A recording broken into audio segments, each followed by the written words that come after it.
Čaute, vítajte pri deň 3 z vlogu z Malagy. Dneska taká zmena, ide som na Gibraltar kvôli tomu, že je tam pokazaná lanovka a veľmi ťažko je tam sa dostať, cesta tam trvá 2 hodiny, takže ideme na rondu. To je taký most, takže je tam hodina 20 cesta, takže vidíme sa na ceste. Čaute. Tak tu vyzerá naše auto, je to Škoda Kamiq asi. Tak to vyzerá znútra. Tak to vyzerá naša garáž. Máme to malé vrecko, takže ak sa točí operátor, Tá je taká fontana. Dobre, ok. No, ale... Celkom pekné to auto a zrkadlá to vyzerá nejak, takže...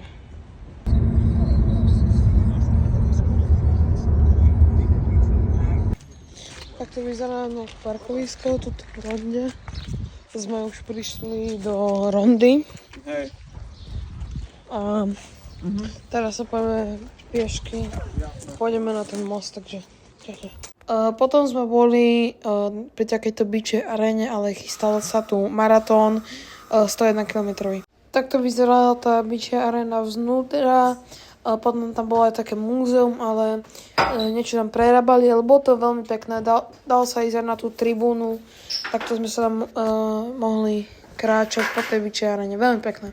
Tuto môžete si pozrieť, jak vyzerala tá tribúna, akože celkom pekné to bolo, ale v tom múzeu sa vlastne nemohlo fotiť, takže veľmi pekné to bolo pri tom moste, tu sme v ronde a hrala tu aj pekná hudba a fakt pekný výhľad tu bol. Bolo tam ešte veľa fotiek, takže tu vám točím, jak to vyzeralo tam pri tom moste.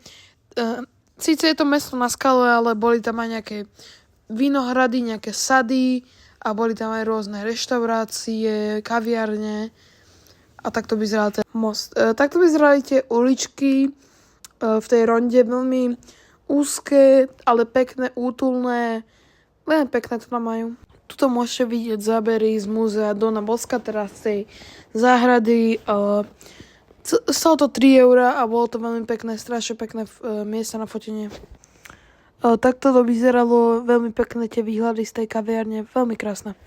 Takže boli sme v múzeu Don Bosco, odtiaľ sú tie zábery a teraz ideme na takú prechádzku. Čau zatiaľ. Ľudia, vyzerám takto kvôli tomu, lebo musíme ísť na nejaký most. Musíte nasadiť helmu.